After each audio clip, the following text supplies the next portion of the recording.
Welcome back to Sean's show, everybody. How are you doing? I'm here with Alex. Hey, what's going on? What's up, Alex? He's behind the keys, making the magic happen. We have so much to get to. Thank you for being a listener to Sean's show. Review the show on Spotify. Please follow us on Patreon, patreon.com/Sean Show. All right, we're going to move on. Getting right into it. We have a lot to cover. We have a Jeff Bezos interview that I want to watch with you guys. It is a masterpiece in failing a media training course. I think Jeff Bezos is going to run for president. That's my prediction. I'm putting that in the record right now.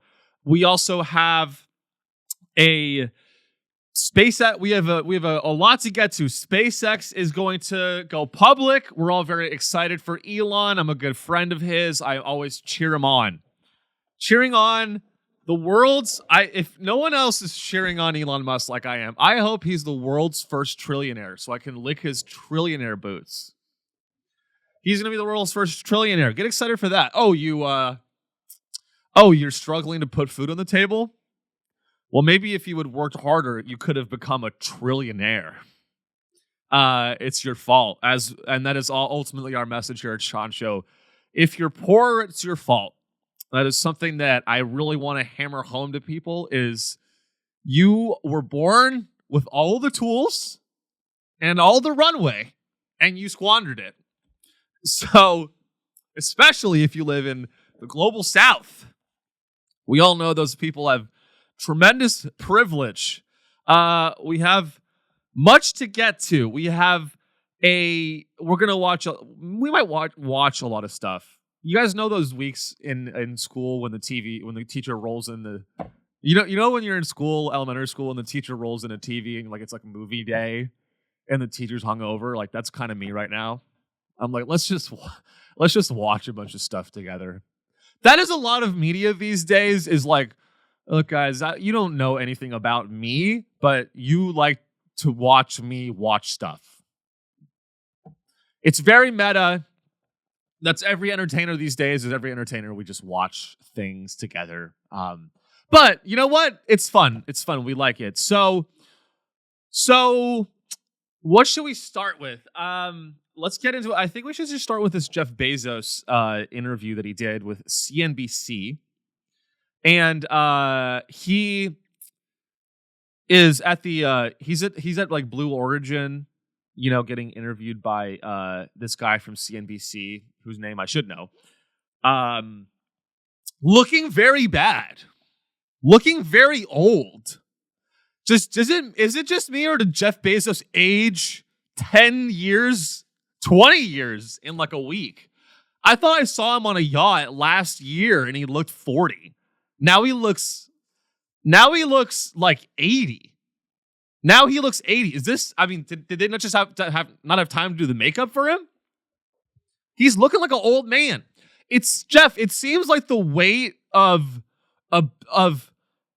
abusing millions and rampaging your way through the environment has taken its toll. I think, guys, I do think, and I'm always right about this. I do think that we are going to see, I think we may see a presidential run from Jeff Bezos, if not 28, 32. Because the way that this guy's talking, he's talking about policy. He's talking about he's speaking like a politician. This should terrify everyone. This should scare you because he's talking about the federal tax revenue. Why? Why is Jeff Bezos doing interviews talking about the deficit? I don't want to hear about the deficit. I do not want to hear about the deficit from Jeffrey Q. Bezos, whatever his middle initial is. I do not want to hear about the federal deficit or that America has a spending problem from one of America's multi-billionaires. I don't need to hear it. You've taken billions of dollars in corporate subsidies. Shut the fuck up. Shut the fuck up. You have profited. You have optimized your corporation's taxes to avoid contributing to the federal tax revenue. Oh, I'm just taking advantage of the tax code. I hate that excuse. I'm just taking advantage of the tax code. I'm just taking advantage of the tax code that I help manipulate by paying lobbyists millions of dollars to blackmail politicians in DC. Oh, what if you don't like it? Change the law. If you don't like the way I pay taxes, I'll just change the law.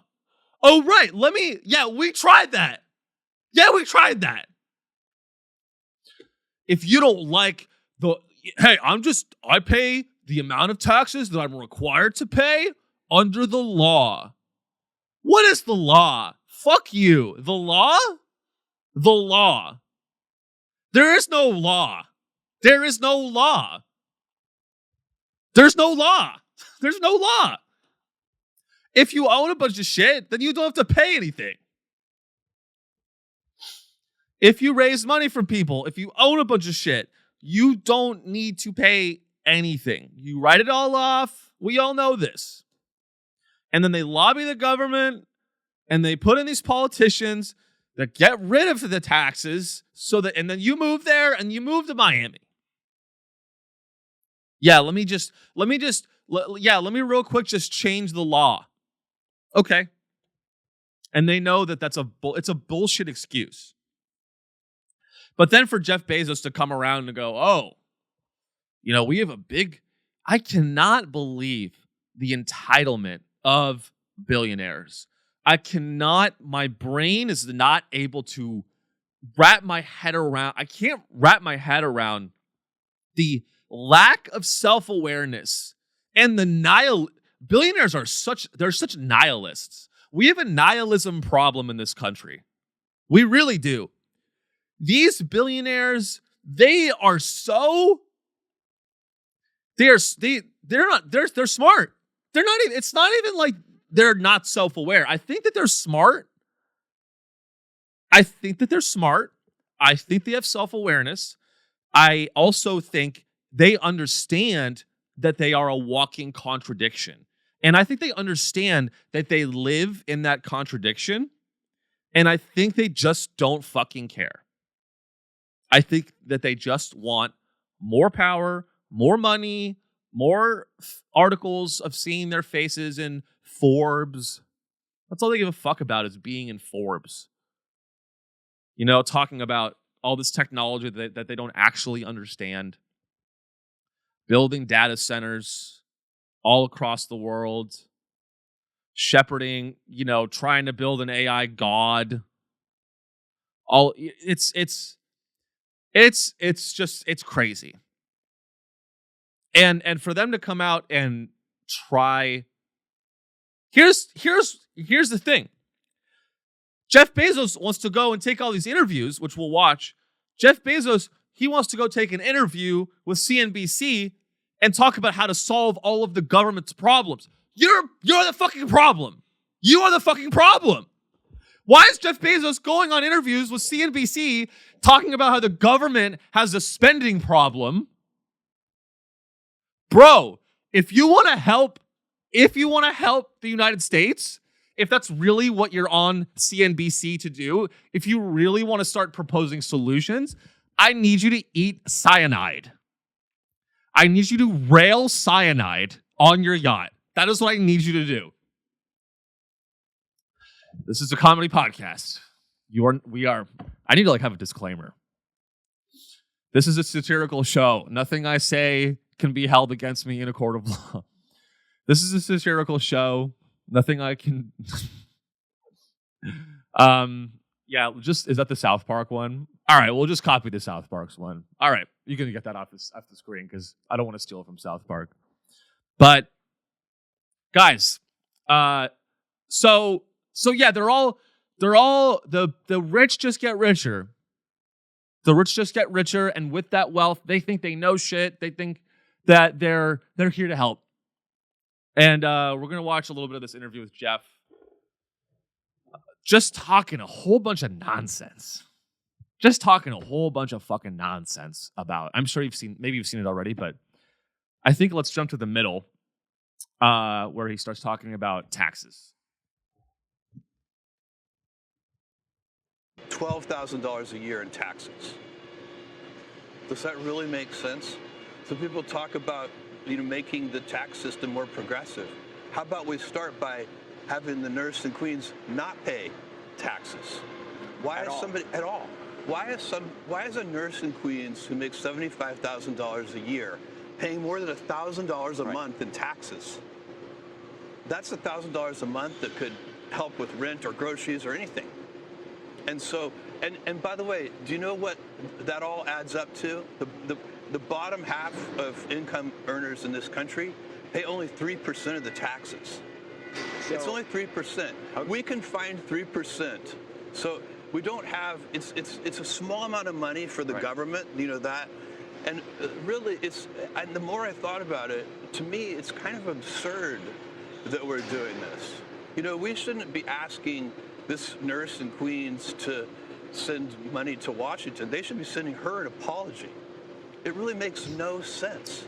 All right, okay, all right, you can pause it. The question is, first of all, that's your best solution. So Jeff's idea for how to fix stuff is we're just going to lower the taxes of the bottom 50% of income earners from whatever it is to zero. And he thinks that that's going to solve the problem. That's a very, very convenient distraction. Distraction. All right? Notice how he didn't mention, which I believe somewhere else in the interview he does, but he doesn't, he pays a lot in taxes. Okay? He pays a lot in taxes. But he's conveniently focusing on the wrong thing.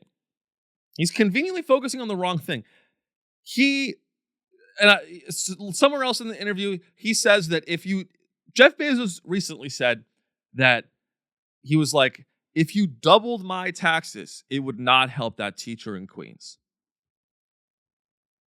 You know what? You're right, Jeff. I actually agree with you.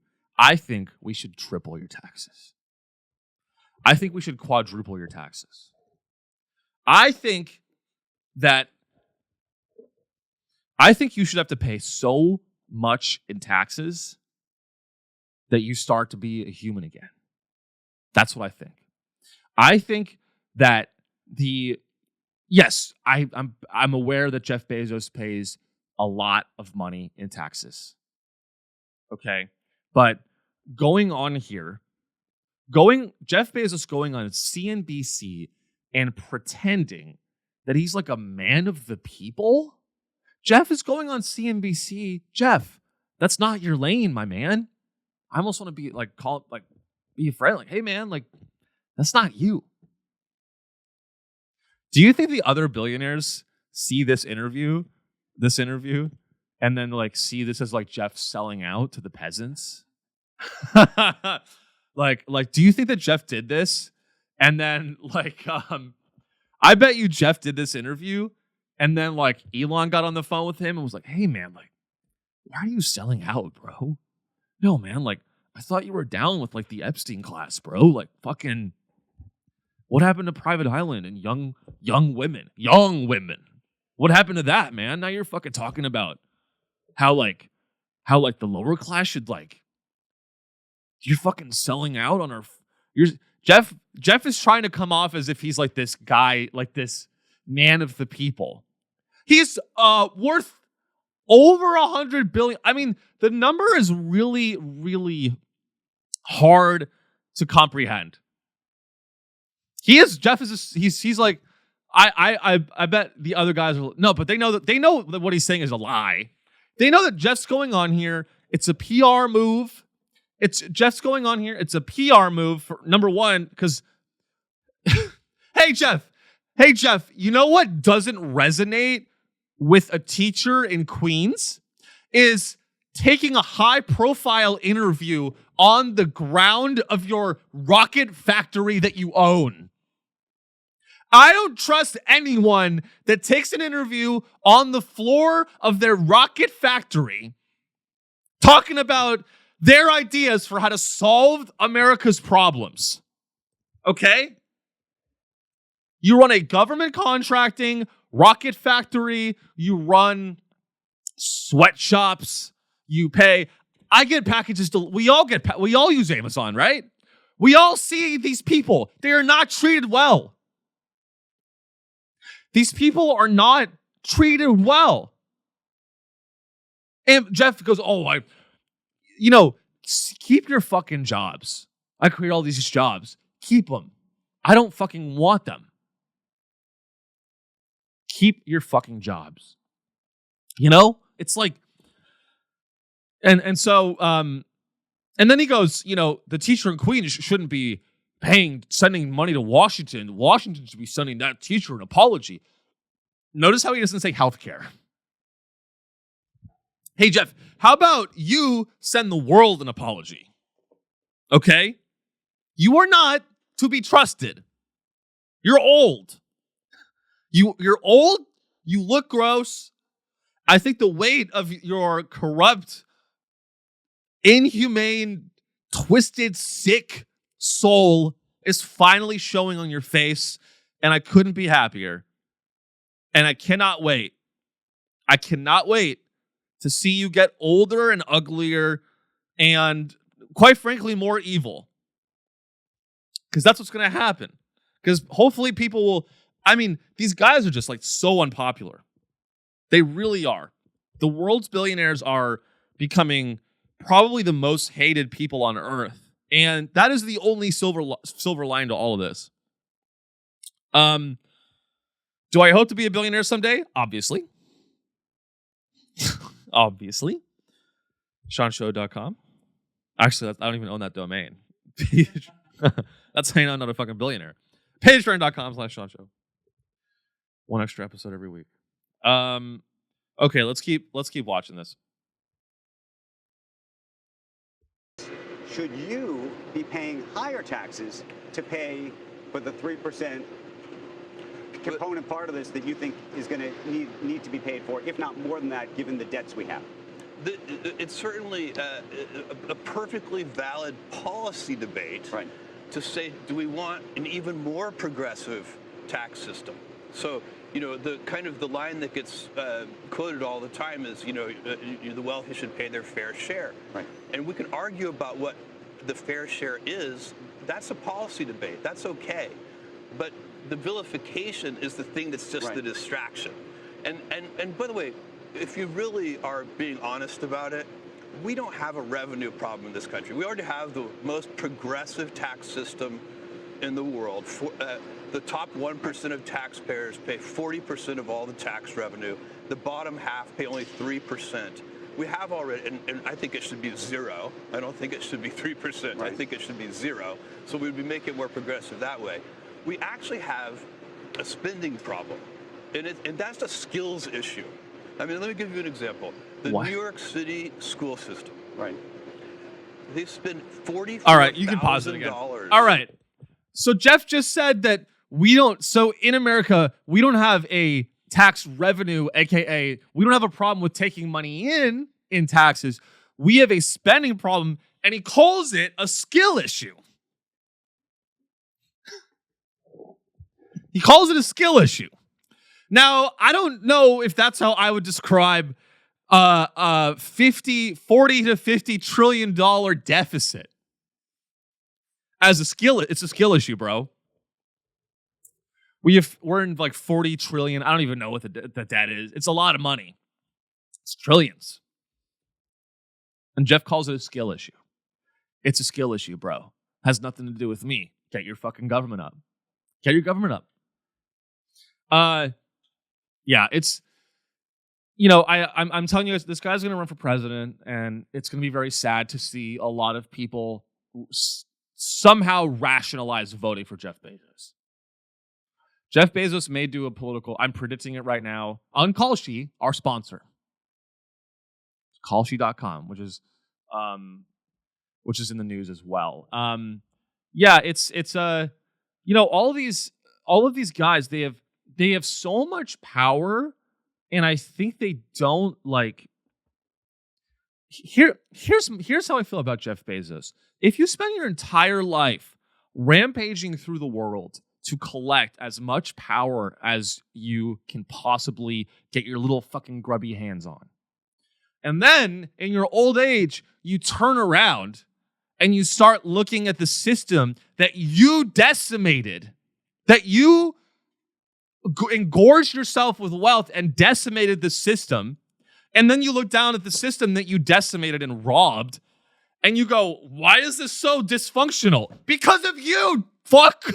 It's because of you. Or the system that allowed a guy like you to exist. However the fuck you want to say it.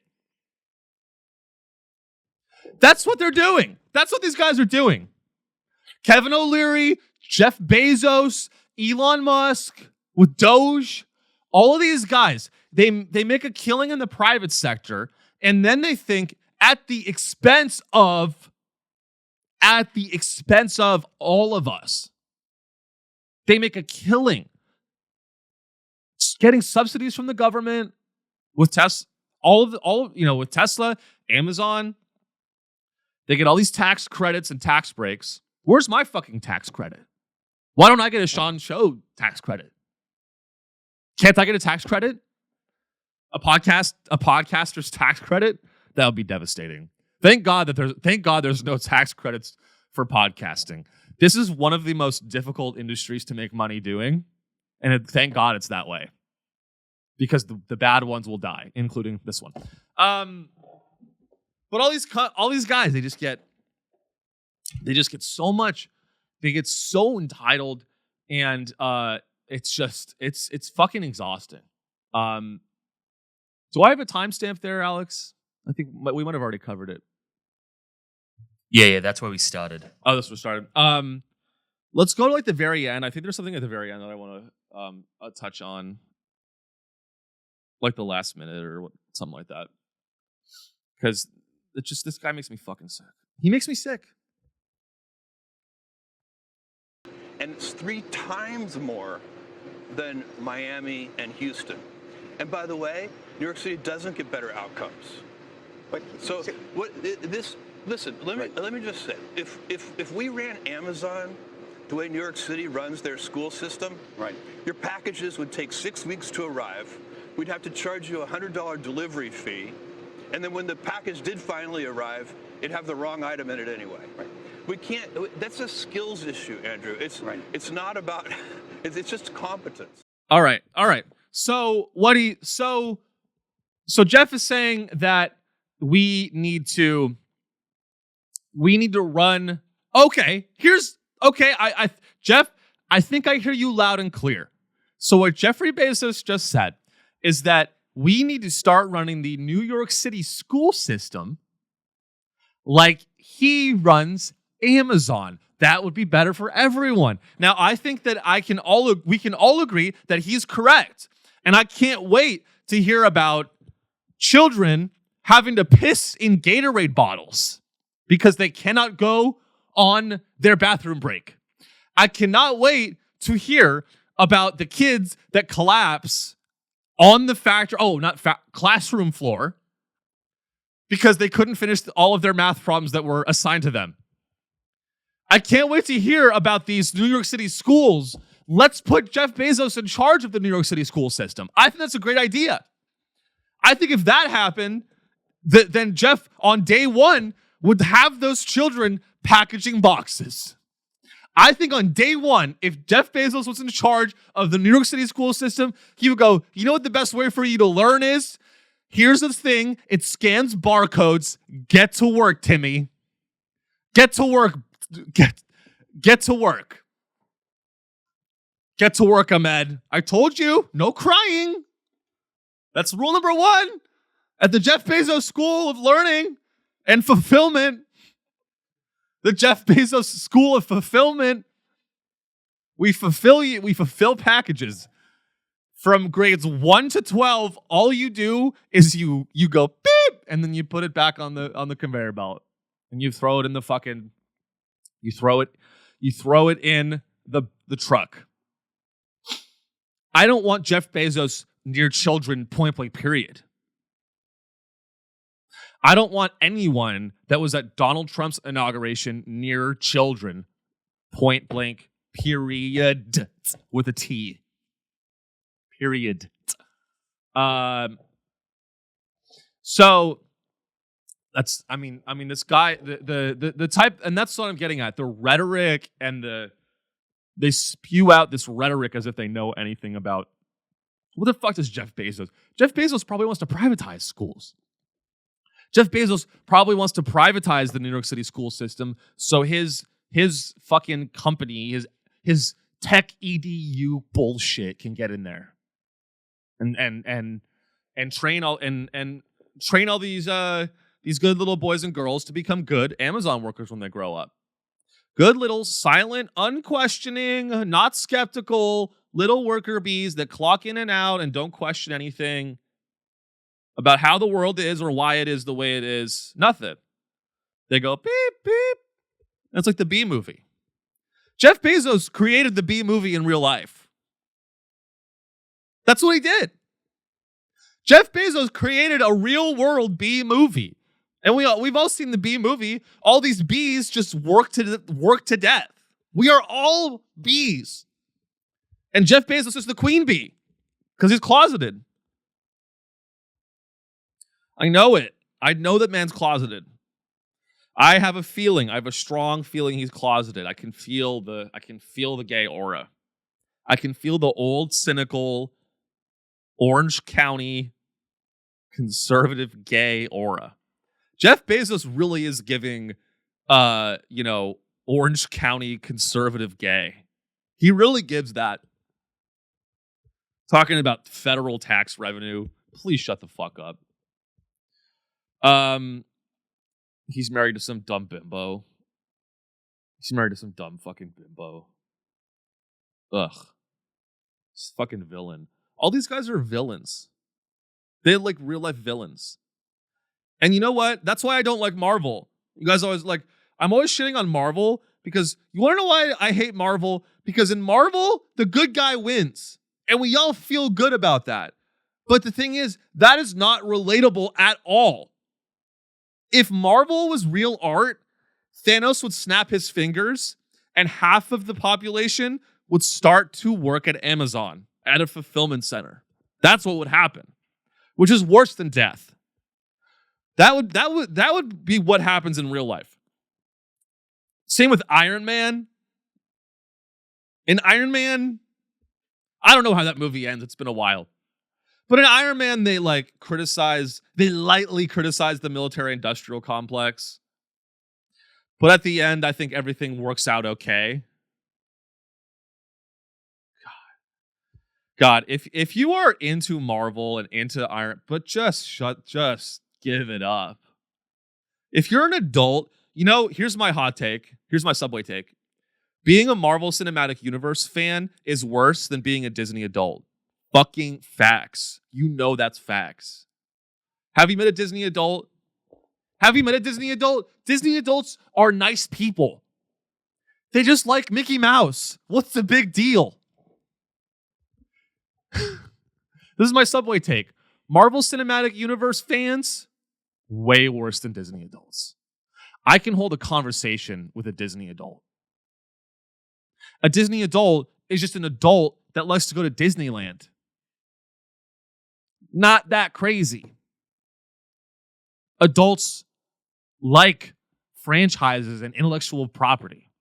It's not that crazy. Now, I cannot hold a conversation with a person who authentically enjoys the Marvel Cinematic Universe in 2026. That is a person whose brain has rotted to the point of, it's the Marvel Cinematic, by the way, that is our PsyOp of the week. PsyOp of the week. The Marvel Cinematic Universe is conservative propaganda. I know I'm fucking cooking on this. The Marvel Cinematic Universe, let me cook on this. The Marvel Cinematic Universe is conservative propaganda to get you to lick Uncle Sam's cock and gargle on Uncle Sam's balls. That is what it is. Because at the end of every Marvel movie that you go to, you walk out of the theater and you go, you know what? I think I like this place. You know what? After you walk out of a Marvel movie, and a lot of people that like Marvel, you walk out of a Marvel movie and you go, you know what? We may have bombed Hiroshima, but we needed to do that. You know what? We had to bomb Nagasaki. We had to bomb Hiroshima. And you know what? You walk out of a Marvel movie, and then you probably think, and you think shit like this. This is what Marvel movies are designed to do. It's designed to get you to go in there and watch good versus evil. Good, there's good and there's evil. And there's no in between. Right? We've heard this before.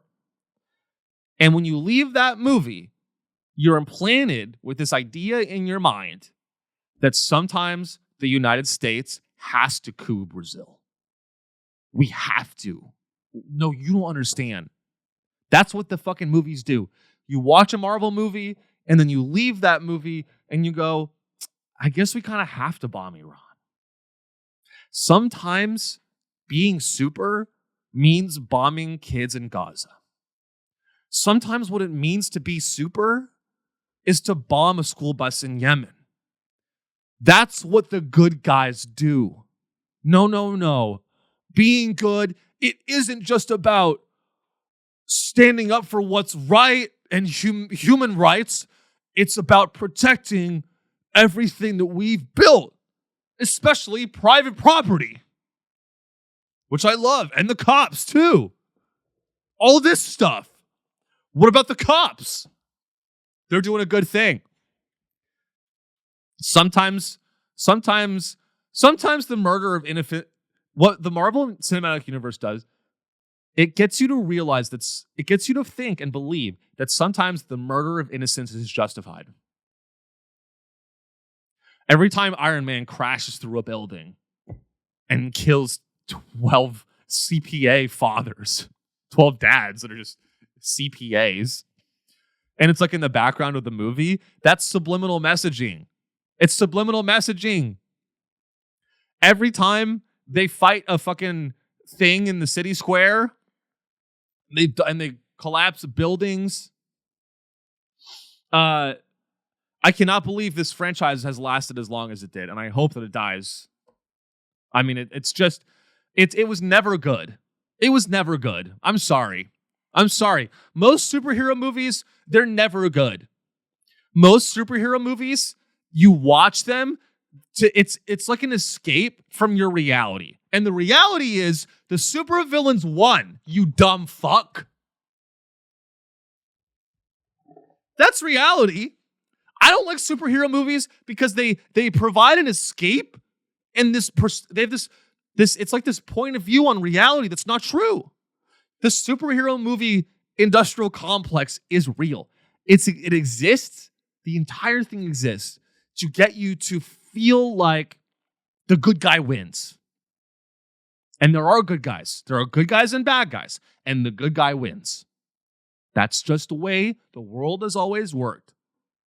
And if it seems like the bad guy's winning, Jeff Bezos, if it seems like the bad guy's winning, that's only temporary. And you just have to wait for the superhero to save the day when you're 85. And the superhero is going to be a nurse that puts a pillow over your head. And that is how you will be saved. Like, guys, in the real world, the villains win. That's not fun to hear. In the real world, and I'm just calling it like I see it. In the real world, I'll rephrase. The villains seem to be winning right now.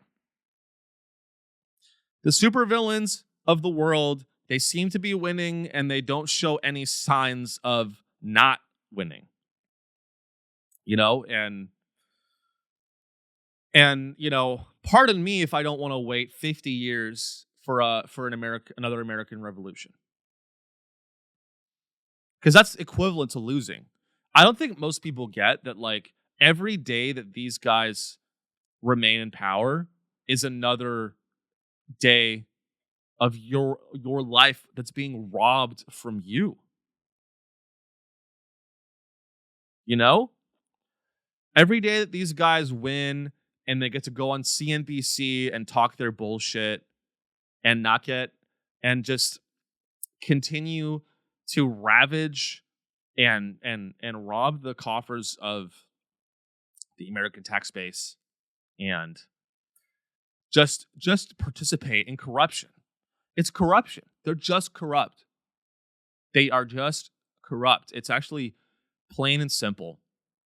They're friends with the president, and they leverage that relationship to get more power.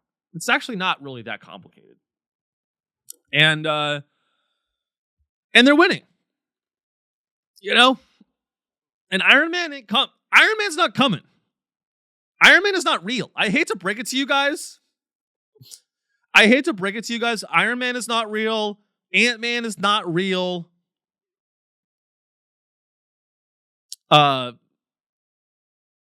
Thanos is. He might be real. So let's see. Yes, let's keep going. We got so Elon Musk is another one of our favorites. And guys, give it up for Palantir. Palantir's up today. We love seeing that. Palantir's up. Let's see what it is. It's about flat. We love Palantir on this show. Shout out to Alex Karp. I'm always watching him. How does it feel to be watched, Alex? I'm always watching from a distance via the news. That's what I mean. I'm not stalking him. I don't have time. I don't have time to do that. So Elon Musk's company, one of his companies, SpaceX, is going to go public soon, and this is really interesting. And by the way, I'm not just like spewing a bunch of bullshit. Like, these guys are robbing you. These guys are robbing you silently and largely without your knowledge. So this is from Bloomberg, which I just bought a subscription to, which was very expensive. It's like $40 a month. It's a fucking ripoff. So let's see. Let's see here. This is a fun one. Elon Musk could earn $760 billion from his SpaceX pay package. I don't like that. I think that maybe it might be time to admit that there's a wealth inequality problem in America. Hey, so when are we going to admit that when are we going to admit to ourselves in America that wealth inequality is a problem? Are we going to wait until we have a trillionaire with a T? One guy having $1 trillion, that's already makes me nervous. A guy that saluted Hitler twice having $1 trillion. That makes me feel a little better about it. Sorry, that was fucked up. Obviously, that makes me extremely terrified. And then to put it, the shit cherry on top of the shit cake is that the guy that's going to be a trillionaire is Elon Musk. I mean, that is just like, it's a devastating day for Elon haters. But, oh yeah, put that up there. So, yeah, I remember when Elon did SNL. You know, that's why, I'm sorry, that's why I don't give a fuck about SNL anymore, is that they just have billionaires doing comedy. As a comedian, it really, really makes me fucking sick. It makes me sick to see Elon Musk on SNL. This is a while ago, but like Elon, like how, like this is why SNL sucks. It's not because of woke. It's not because they're woke. SNL doesn't suck because they're woke and their comedy has no teeth. SNL sucks because it's owned by NBC. And NBC, somehow or another, has to allow Elon Musk to do SNL because he asked. Hey, can I do SNL? I look at play a really great guest. I could fly over on my private jet. No, yeah. It's insane.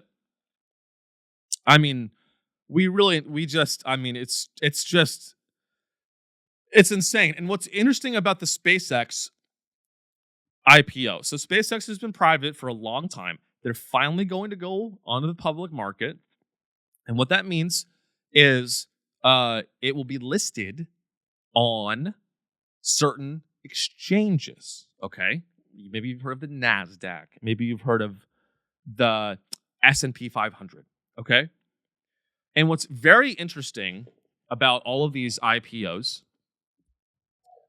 initial public offerings, what's very interesting is that there is discussions about bending the rules. There's a discussion about bending or breaking the rules so that SpaceX can be included in some of these indexes. Okay? You guys follow me? And when SpaceX is included in these indexes that just index the largest companies, and then what happens is all of these pension funds, which is teachers, that teacher in Queens, the fucking teacher's pension fund has to buy SpaceX because it's included in the index. Okay? It's required. It's part of the index. They have to buy the stock. What does that mean for you? That means if you have a pension or a 401k or you're an investor in some way or another, your fund that you are invested in now suddenly has to buy SpaceX. And by the way, SpaceX, yeah, it's been very successful as a private company, but they haven't made any fucking money. They haven't made any fucking money, which reminds me of another show, Sean's show. The difference is I'm not asking you to invest in my show against your will. That's the difference between SpaceX and Sean's show. My podcast, I will never go public and make you buy shares in my podcast that makes no money. That's what Elon Musk is doing. Elon Musk is going to insert himself into the public markets with SpaceX and effectively offload his company stock at a massive price onto the teachers and firefighters and the good people of the world. They're going to buy it at the top. And when it goes public, maybe it goes well. Who knows? It could go well. But that doesn't matter. The point is, everyone knows that private market valuations are way too fucking high and they're all a fucking scam. So when this shit goes public, who knows? Maybe it goes up, maybe it goes down. We don't know. But in the case that it goes down, he's giving you the risk. Elon Musk is giving you the risk. He's dumping it out. He's selling you ownership in the company at a massive valuation because he wants liquidity. SpaceX, the investors, they all want liquidity out of the company at a massive valuation and dump it onto you so that you can own it. You fucking can own it. I don't want to own it. If it's public, I'm out. You want to know why? Because the public markets are much more scrutinizing and people actually care and will sell the stock if the company doesn't do well. Could you scroll down here? I think there's something about that. So we'll see. I mean, he's just a fucking loser. Could you punch in a little bit here? Let's see here. Let's see. No, we can go to that. That's fun. Okay. So Elon Musk has long promised that we are going to colonize Mars. It's in Elon Musk's blood to colonize. He's from South Africa. Okay. So that's where that comes from. Colonize Mars. The larger SpaceX package was granted by the board in January, and it includes as many as 1 billion performance-based restricted Class B shares split in 15. I hate Bloomberg. I don't care about that. Equal. All right. Let's see. Okay. This is, hold right there. This is perfect. This is how, if you want to know how our economy is fucked, this is the type of performance incentives that we are giving corporate executives. Let me read you this. Are you ready? Okay. From Elon Musk to get the full amount, SpaceX, as the company is formally known. Let me start over. For Musk to get the full amount, Space Exploration Technologies Corp, as the company is formally known, must achieve a market value of $7.5 trillion. Additionally, none of the awards vest until SpaceX establishes a colony on Mars. What the actual fuck? That is not an incentive that should not be an incentive for a corporation. That's like giving an incentive to Raytheon, being like, as soon as you Tomahawk missile 10 schools, we give you a bonus. We give you a nice fat bonus. As soon as we get the West Bank, we'll cut you a $10 million check. Honestly, a colony on Mars is really the last thing that we need to be worried about. A colony on Mars, Elon Musk has said that we're going to colonize Mars for a decade, probably, maybe 5 years. Elon Musk has said we're going to colonize Mars, by 2002. What is it with this, delusional? If you're delusional, but you're confident, the world is yours. If you're delusional and confident, the world is yours. You can talk if you just say stuff. And you don't have to be right. Being a business executive, being an executive of a Fortune 500 company is the easiest job in the fucking world. Being a corporate executive at a Fortune 500 company, it looks like a walk in the fucking park. It literally is a walk in the park. I see them in the park. Being a corporate executive, I go to Central Park. They're literally walking in the park. It's literally a walk in the park. Not even metaphorically. I see these fucks taking Zoom calls on their AirPods from a park bench while their rich kids run around at Central Park talking about bond yields. It's so easy. Talking about how we should colonize Mars. These fucking people don't work hard. Who is this? Just some random corporate execs? Yeah, Spotify CEO. Oh, we do not like him. I do not like Spotify. By the way, the CEO of Spotify is you're probably listening on Spotify, so I'm aware. But we have to distribute the show. You understand?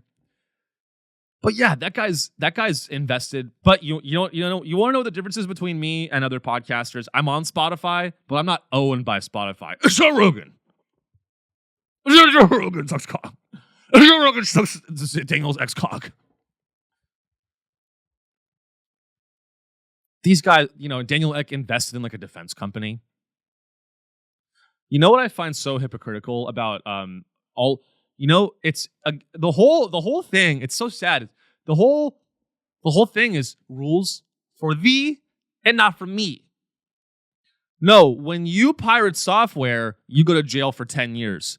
When I use the entire lexicon of the world's knowledge on the internet and I scrape it for free and I train my AI models to sell you an AI chatbot, that's called innovation.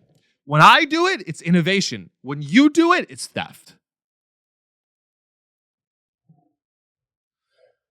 When I steal intellectual property to train an AI model, that's innovation. I'm smart. You shouldn't have put it on the internet. When you download B movie on 123movies.com, you're going to jail, brother. Brother, you're going to jail. You know, here's how I got woken up to the fact that the entire boomer generation is totally fucking brainwashed by American private property capitalism, state surveillance private property capitalism, if you can even call it capitalism.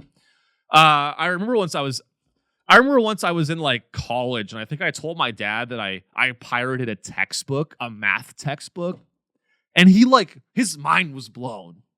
He was like, "Oh, you gotta buy that. You gotta buy that." He was like, "Pirate? He was like, "Pirate? Like this? That sounds really illegal. Pirating? You know who the ultimate pirates are? Sam motherfucking Altman. Sam Altman is the ultimate pirate. You know how you know it's so funny? No one even really talks about pirating anymore. Sam Altman is literally a pirate. He probably has scurvy. Look at his pale ass face. The guy's ill. He looks like a ghost.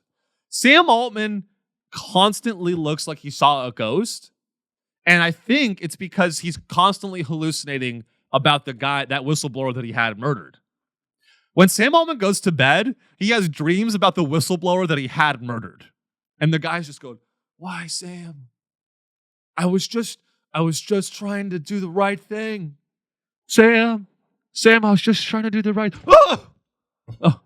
Oh, sorry. Allegedly.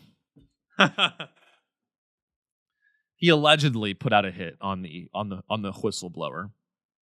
You know what's so funny? A lot of whistleblowers you know what's so interesting? A lot of whistleblowers really have suicidal ideation. You know what's really interesting? Is all the whistleblowers that have come out recently, a lot of them, whether they're whistleblowing on Sam Altman or anything else, isn't it weird that all of these whistleblowers that have a strong moral compass and courage and integrity also have suicidal ideation? That really doesn't make sense to me. So wait, this guy was whistleblowing on OpenAI for stealing the corpus of human knowledge. And he also happened to be suicidal. He also happened to be medically depressed. A high-flying guy with the world ahead of him, well-educated, and may he rest in peace. This is a real story. He allegedly committed suicide. And we all just I love how we all just moved on from this. I love how why is Sam Altman in court? Why is Sam Altman and Elon Musk, why are these guys in court and they're litigating over profit, non-profit? I don't give a fuck. Can we get Sam Altman on the stand to talk about this whistleblower that died? That's what I want. I want to put Sam Altman on the stand and I want him to explain why a whistleblower suddenly and inexplicably committed suicide after going against OpenAI. That's what I want to know. Is this funny? Or am I just yelling into a... I don't know if this is funny anymore. I'm really scared about becoming Alex Jones.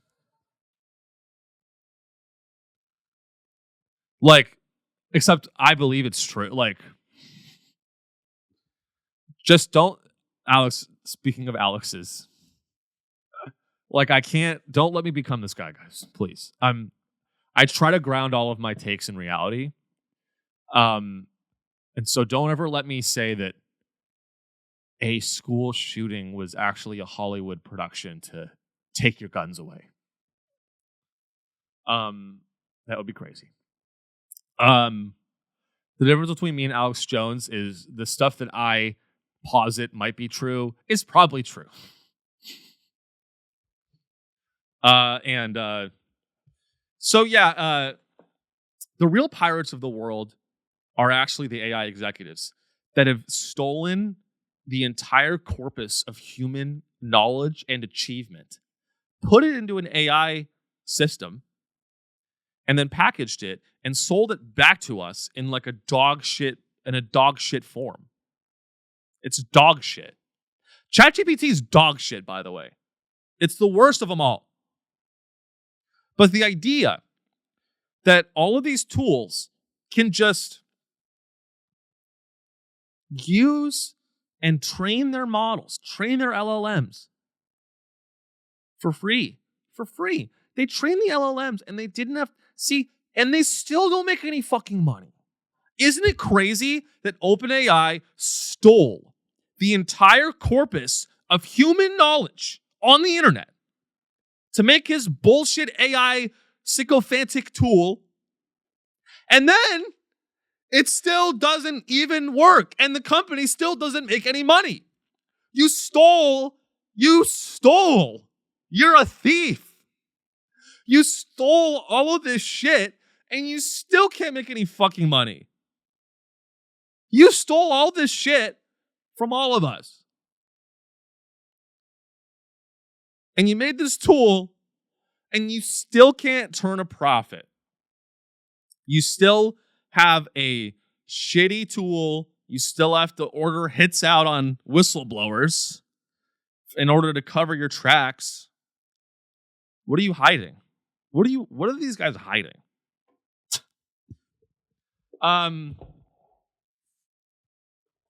Alex, what else we got? Sorry, I'm all over the place today. We've got the Goldman Sachs commencement speech, the Wonder Valley marketing video. I love both of those. California Tank, Pope Leo, and AI. We'll save Pope Leo for the Patreon because I'm going to do a longer rant on that. And the White House. The White House shooter. See, the thing is that some stories are just like they're over before they even begin. Like the White House shooter, I'm like, all right, great. No, it's like there's a shooter at the White House every week. It's like every fucking Tuesday. It's probably in their Outlook calendar. The White House shooter that happened recently, it's probably in Donald Trump's Outlook calendar. And I know he uses Outlook. He is not a Gmail guy. He is behind the times. Donald Trump probably uses Ymail. Doesn't Donald Trump probably uses Ymail and everyone is like bitching about how he uses Ymail and it's not secure? Or he made his own server called Trump Mail. And it's just a wrapper for like some Chinese mail app. Let's watch this Goldman Sachs thing. We'll do this, the Goldman Sachs thing. So I covered the AI commencement speakers last week, but I forgot to do this one. I missed this one, or maybe it happened after the last recording. But the sheer delusion, and I mean, I don't even know how to set this video up. I don't even know how to set it up. Basically, the CEO of Goldman Sachs did a commencement speech. And at that commencement speech, in real time, what he did is he played a song that he generated on an AI app and played it for the Wharton graduates of 2026, which is not a sentence I ever thought I would say. But let's take a little listen, because this is crazy. Of self-driving cars, reusable rockets, and an app called Suno, which some of you might be familiar with. It's an AI app that helps you produce music instantaneously. Boo! As I was preparing for this, I gave it a prompt, and here's what I said. Hey Suno, I'm at Wharton's graduation, and I'd like you to make an anthem for the MBA class of 2026. Let's create an upbeat house song, approximately 120 beats a minute, that talks about why Wharton's grads should be optimistic about what's in front of them in the years ahead, and how today is the best day in the history of the world to be in their shoes, and tomorrow will be better. Here's what Suno came up with. That comes with that's 2 more verses and 3 more choruses. It's not out publicly yet. That took 10 seconds to create. We live in an age of self-driving cars, David Solomon, you can reusable pause. rockets. Hey, David Solomon, aka D Soul. By the way, you're appropriating black culture with that. By the way, having your DJ name be D Soul, you're appropriating black culture, and I will not allow it. Secondly,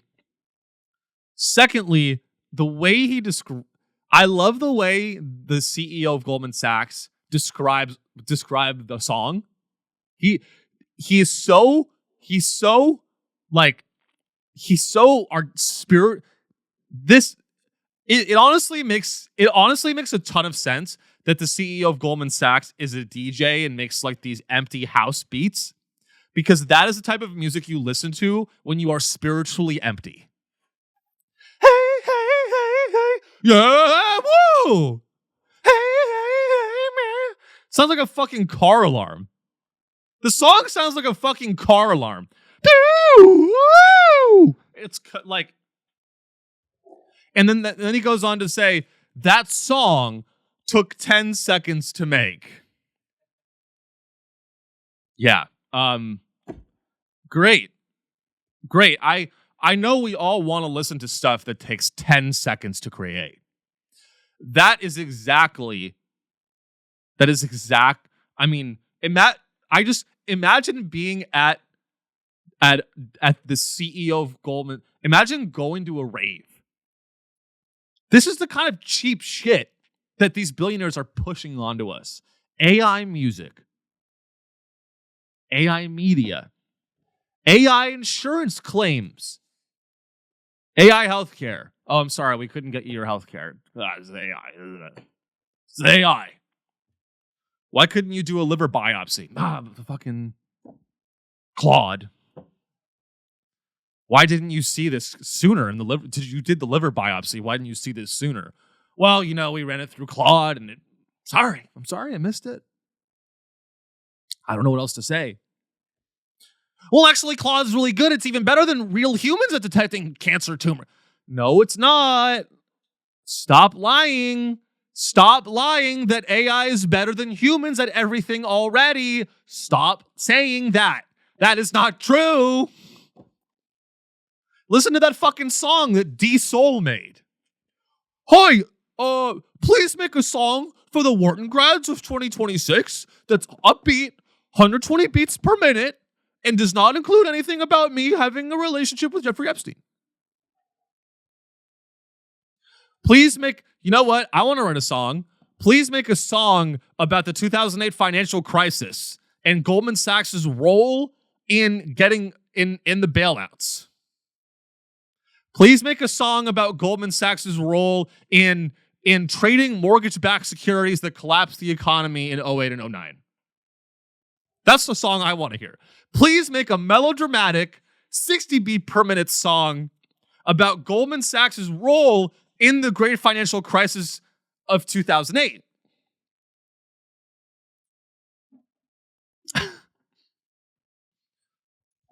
Imagine going to a rave and you're 23 and you're in New York.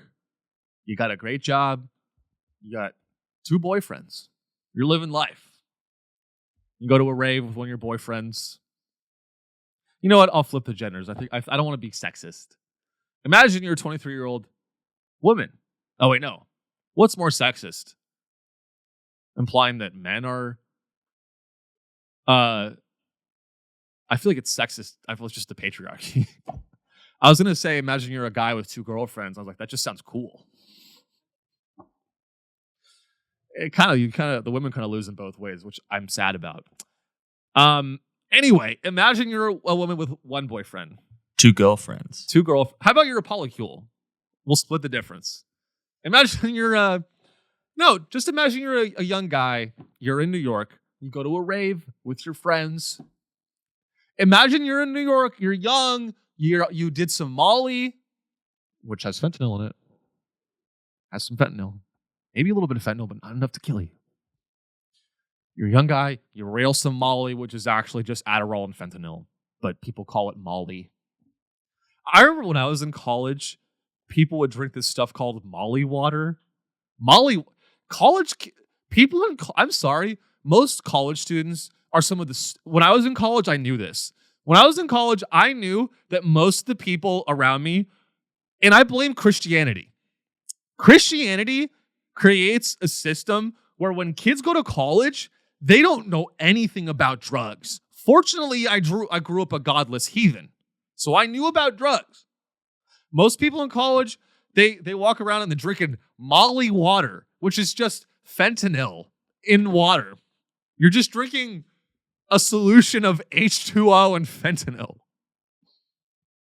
Yo, this Molly water make you crazy, bro. I'm sure it will. I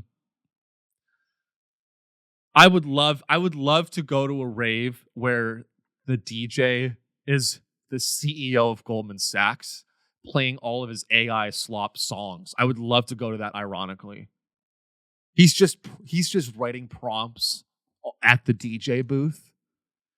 Write another song, 123 beats per minute. And this one, make the mood a little more techno. And this guy controls the economy. And by the way, this guy controls one of the largest financial institutions in the world. By the way, the guy that controls one of the largest financial institutions in the world is entertained by AI techno slop trash. Throw that up there. Let's get that photo. You can't be a DJ and the CEO of a large financial institution. No, you are not allowed. That should not be allowed. Jail. Put you in jail. It should be a crime. If you're not going to jail for the OH shit, David, you should go to jail for your songs. I write the songs on AI. I mean, it's insane. There's an entire population of people that think that using AI in your art makes you an artist. It doesn't make you an artist. It makes you a fucking loser. You are a fucking loser. You are an absolute stupid, fucking lazy loser. You are not an artist. You have no idea what that means. Typing a prompt into a system and having it spit out a piece of shit that smells like shit and sounds like shit and looks like shit and everyone hates it. And then for you to die on the hill that counts as art is beyond me.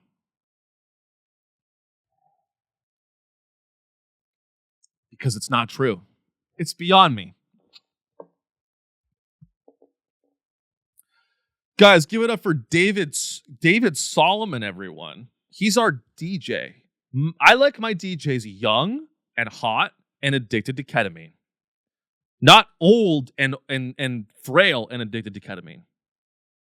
I like my DJs young, energetic, and passionate. I don't want a DJ that writes all of his songs on an AI app and then plays them off of his MacBook or has his assistant play them off of his MacBook. Can we put these guys in jail, please? Here's a rule. Here's another take. Here's another hot take. If you control one of the largest financial institutions, you are not allowed to enjoy art. You are not allowed to create it. You are not allowed to enjoy it. You know what? How about this? Here's an idea.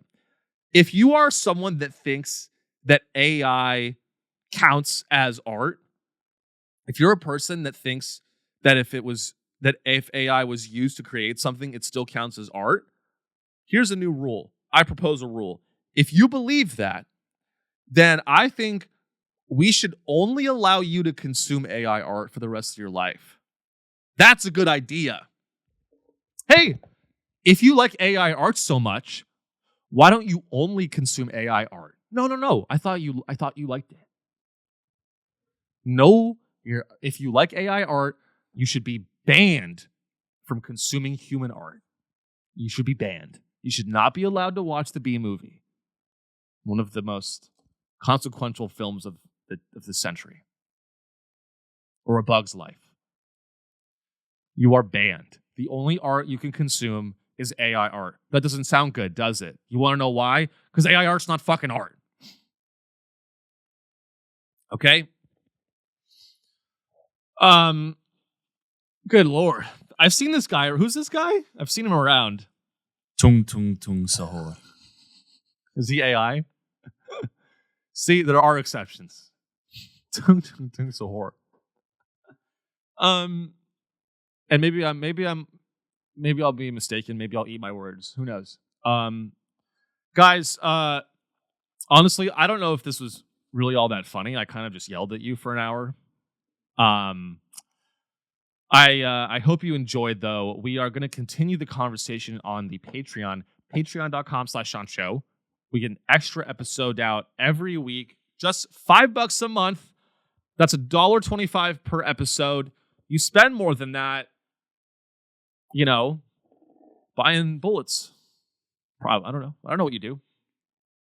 You spend more than $1.25 on parking. So if you want to keep enjoying the show, I recommend getting on the Patreon. My audience is growing ever so slightly. One day we will get the momentum that will corrupt my soul. Please sign up for the Patreon so my soul can be corrupted by wealth.